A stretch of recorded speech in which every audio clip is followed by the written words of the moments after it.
Good morning to all of you. आज हम राजस्थान की प्राचीन सभ्यताओं के बारे में बात करेंगे। ये राजस्थान की प्राचीन सभ्यताएं ताम्र पाषाण कालीन हैं। यहाँ पाषाण के साथ साथ तांबे का भी उपयोग होता रहा है। इसके अलावा इन सभ्यताओं की पहचान ये है कि यहाँ से तांबा बड़ी मात्राओं में उत्खनन किया जाता था और उसके बाद उसका निर्यात किया जाता था, जिसकी वजह से ये सभ्यताएं विश्व के अंदर अपनी पहचान बना चुकी है। आज राजस्थान की हम ताम्रपाषाण कालीन सभ्यताओं में एक सभ्यता को पढ़ेंगे जिसका नाम है गणेश्वर। तो शुरू करते हैं गणेश्वर की सभ्यता।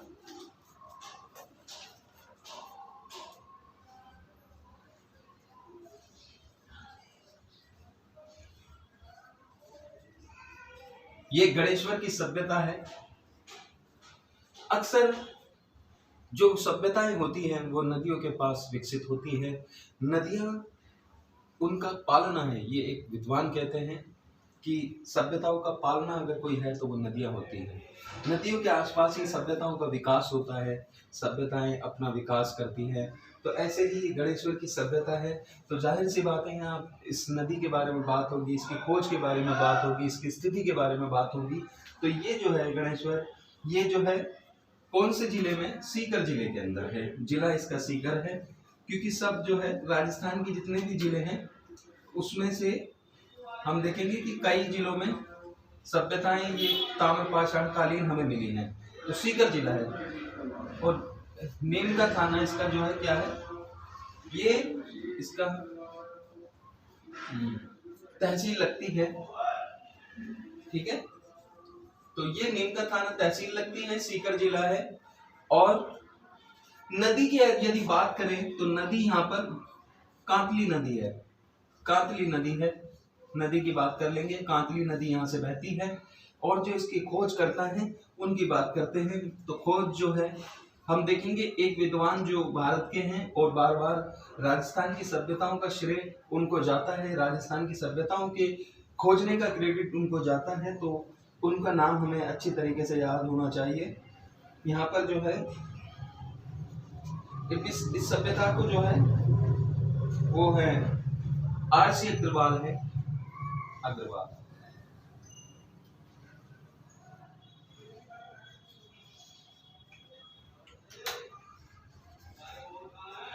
ठीक है। इसको हम रतन चंद्र अग्रवाल भी कह सकते हैं, है ना? रतन चंद्र अग्रवाल, ठीक है। ये इसकी खोज करता है। इसके अलावा जैसे कि सिंधु घाटी सभ्यता के बारे में भी हमने जाना है कि इसकी समय सीमा को लेकर के इतिहासकारों के अंदर जो स्कॉलर हैं या इतिहासकार हैं या पुरातत्वविद हैं, उन सब के अंदर एक मतभेद रहा है तिथियों को लेकर के।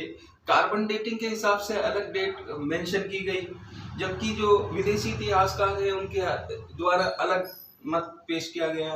जो स्थानीय इतिहासकार है यानी भारत के इतिहासकार है उनका अलग मत रहा है। तो ये बड़ा कॉन्ट्रडिक्टरी रहा है समय सीमा को लेकर के।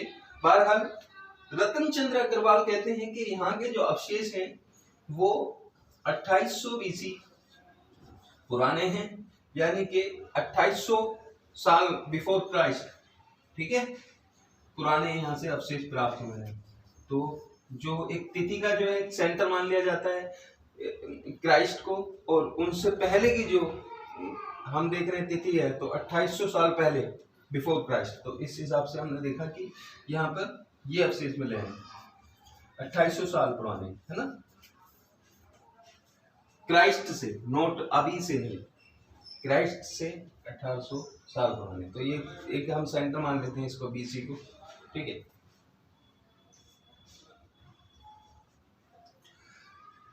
एक चीज ये है कि हमें यहाँ पर गणेश्वर से जो बहुत सारे यहाँ से हमें उपकरण मिले हैं, तो प्राप्त वस्तुएं में लिख देते हैं इस चीज को। अभी तो ये हो गया कि यहाँ पुराने अवशेष मिले हैं। प्राप्त वस्तुएं क्या क्या है तो इसको देख लेते हैं एक बार। प्राप्त वस्तुएं, इसमें यहाँ से हमें बहुत सारे जो है आयुध होते हैं ना, जिससे एक प्रकार से कुछ शस्त्र होते हैं, जो औजार होते हैं, है ना। और इसके अलावा जो हमारे डेली लाइफ में कुछ यूटेंसिल्स होते हैं जो हम यूज करते हैं वो सब। इसके अलावा जो है तांबे के उपकरण मिले हैं। तो उपकरण का मिलना ये अपने आप में इसकी सभ्यता की महानता को सिद्ध करता है कि किस प्रकार उस प्राचीन काल के अंदर तांबे के उपकरणों का मिलना, तांबे के आयुधों का मिलना, ये वाकई में हमें मजबूर करता है कि हम अपनी सभ्यता, कितनी स्मार्ट सिविलाइजेशन को हम पीछे छोड़ आए हैं। ठीक है। इसके अलावा ये फिर जो ये सिविलाइजेशन है जो तांबे का सबसे पहले मानव ने खोज किया है तांबे का। तो तांबे का जो धातुओं में अगर बात करें तो तांबे का खोज हुआ है, उस तांबे का इस्तेमाल हुआ है। तो इस हिसाब से ये गणेश्वर स्थान, ये गणेश्वर की सभ्यता ये बात सिद्ध करती है कि सबसे प्राचीनतम स्रोतों में से एक स्रोत, प्राचीनतम साक्ष्यों में से एक साक्ष्य गणेश्वर की सभ्यता। इसके अलावा अब यह पॉइंट बना के लिख लेते हैं, यहां से जो हमें कॉपर मिला है, तांबा जो है, तांबा 99% अपनी शुद्धता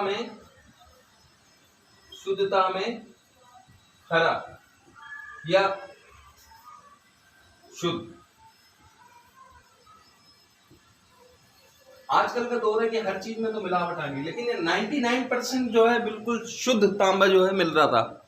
तो ये अपने आप में एक बड़ी मजेदार वाली बात है कि 99% जो है अपनी प्योरिटी को लेकर के यहाँ कॉपर यहाँ से निकाला जाता था, इतना प्योर कॉपर होता था।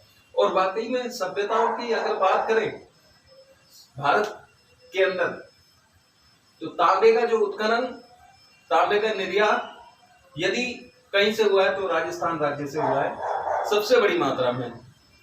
ये खाने थी यहाँ पर तांबे की। इसके अलावा यहाँ पर जो है हमें एक चीज है, सभ्यताओं को मेजर करने के लिए, उनका इवेल्युएशन करने के लिए, बहुत सारी सभ्यताओं को क्लासिफिकेशन करने के लिए, उनको सिंथेसिस करने के लिए जो इतिहासकार हैं, पुरातत्वविद हैं, उन्होंने सबसे बेहतर तरीका ये भी निकाला कि उस सभ्यताओं के जो बर्तन हैं, उन बर्तनों की जो आभा है, उन बर्तनों की जो चाल चलन है, उनका जो तौर तरीका है, उनको जो तराशने, उनको बनाने, उनको रंग करने के हिसाब से भी उनकी विधियों से परस्पर एक काल को अनुमान किया गया है। ऐसे ही हम देखेंगे विभिन्न प्रकार की सभ्यताओं में विभिन्न प्रकार के बर्तनों का इस्तेमाल दिखाई देगा और कालांतर में विधियों के अंदर चेंज भी होता हुआ हमें दिखाई देगा। तो यहाँ हम देख रहे हैं कि जो बर्तन है वो बर्तन के अंदर क्या कर रहे हैं, एक खास टाइप के बर्तन है जिसको बोलते हैं कपिश वर्णी। कपिश ये एक रंग है, कपिश के नाम से, वर्ण मतलब रंग होता है, वर्णी। और कपिश वर्णी तो ये काला और नीला इसके अंदर मिल आती है। जैसे नीला कलर है, ब्लैक और काला, ब्लैक एंड ब्लू, दो कलरों को मिला के हम बनाते हैं तो ये थोड़ा डार्कर ब्लू सा हो जाएगा, क्योंकि ब्लैक की मात्रा बढ़ गई है और नीला हो गया है तो ये डार्कर ब्लू हो जाएगा। तो इसको बोलते हैं कपिश। और ये वर्ण मतलब होता है रंग। तो इस कलर के मृत भांड है यहाँ पर, कपिश वर्णी मृत भांड है। मृत का मतलब होता है भांड, मिट्टी, मिट्टी है ना, मृदा प्रदन बोलते हैं ना, मिट्टी। और ये हो गया हमारा भांड। भांड का मतलब जो है बर्तन है। तो यहाँ के जो बर्तनों की खासियत है वो ध्यान रखना है कि कपिशवाणी, ये क्वेश्चन में आ सकता है, इसको नोट कर लीजिए। इस टाइप का क्वेश्चन एग्जाम में पूछा जा सकता है, कपिशवाणी मृत भांड किस सभ्यता में मिले, यहीं से क्वेश्चन बन जाता है। तो यह सीधा सीधा आंसर है कि नीला जमा काला जो रंग है वो मिट्टी के बर्तनों पर लगाया जाता था, तब जाकर के बर्तन बनता था। सीधा सिंपल कंसेप्ट है। इसके अलावा जो इसको क्रेडिट मिला है, इसकी जो प्रसिद्धि मिली है, इसको जो एक प्रकार से जो एक क्रेडिट की कॉम्प्लीमेंट दिया गया वो ये है कि इसको बोला जाता है कि ताम्र सभ्यताओं की जननी गणेश्वर। ठीक है, तो इसको जो है ये एक प्रकार से हम बोल देते हैं, यहाँ पर इसको उत्कृष्टता बोल देते हैं, इसको जो है यानी कि इसकी जो इसको एक्सीलेंस का जो एक प्रकार से अवार्ड मिल रहा है। तो यह है ताम्र सभ्यताओं की जननी। जननी का मतलब होता है क्या? जननी का वास्तविक अर्थ होता है मां,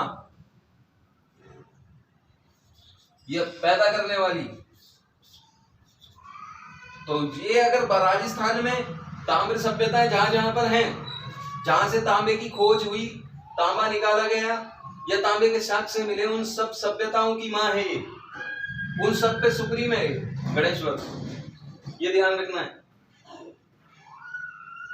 इसको एक कॉम्प्लीमेंट और मिला है, ये पहला हो गया, ये दूसरा। दूसरे के अंदर इसको बोला है कि ये पुरातत्व का पुष्कर है।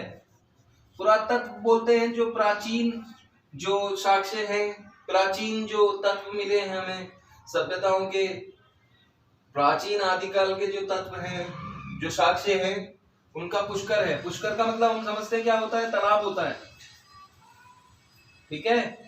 तो पुरातत्व का पुष्कर है ये, या खजाना एक प्रकार से, पुरानी साक्ष्यों का, पुरानी इतिहास का, पुरानी कल्चर का।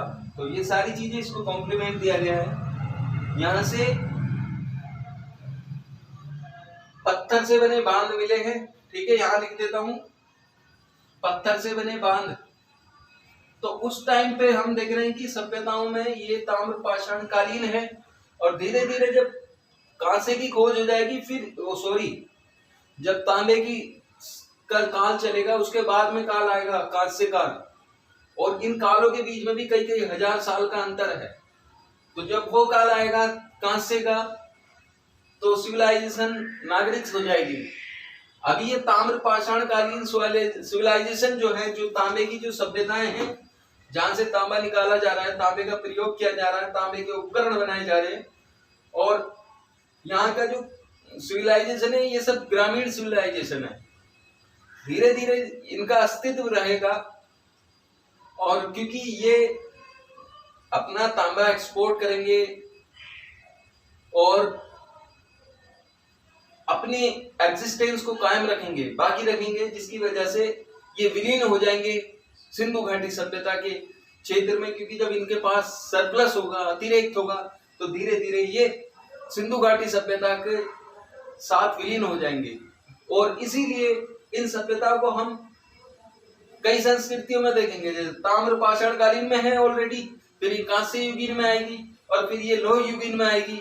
तो वहां जाकर के भी इनके अस्तित्व हमें महाजनपद काल में भी मिलेंगे, मौर्य उत्तर काल में भी मिलेंगे। बहरहाल अभी यहाँ मैंने बोला है कि पत्थर के बने बांध मिल रहे हैं। मेरा कहने का मतलब यह है कि यहाँ का जो ड्रेनेज सिस्टम था सिंधु घाटी सभ्यता का, वो तो है ही स्मार्ट, ऑलरेडी जल निकासी जो प्रणाली बहुत अच्छी है। तो उसके जो कुछ कुछ प्राचीनतम उदाहरण है, वो देखो कैसे मिल रहे हैं हमें, गणेश्वर से मिल रहे हैं। पत्थर के बने बांध, ड्रेन जो वो होते हैं, डैम होते हैं, ठीक है, बांध मिल रहे हैं। और जो रोजमर्रा की मनुष्य की काम की वस्तुएं होती हैं, वो यहाँ से बहुत सारी मिली हैं, सारी सभ्यताओं में, सिंधु घाटी में भी, ताम्रपाषाण कालीन सभ्यता में भी। तो यहाँ से हमें क्या मिल रहा है? पेंचदार सिरे वाली पिन। क्या मिली है? पेंचदार सिरे वाली पिन। ये सब मानव के जरूरी उसके उपयोग में आती होंगी चीजें। तो अभी हमने आज गणेश्वर को पढ़ा है। राजस्थान का सीकर जिला है, निमका थाना तहसील है, नदी कातली है, और नदियों के आसपास ही सभ्यताओं के विकास होते हैं। ये हमें अक्सर याद रखना होगा। जनरली ऐसा ही होता है, कोई ना कोई नदी रहती है। खोज जो है आरसी अग्रवाल के द्वारा हुई है।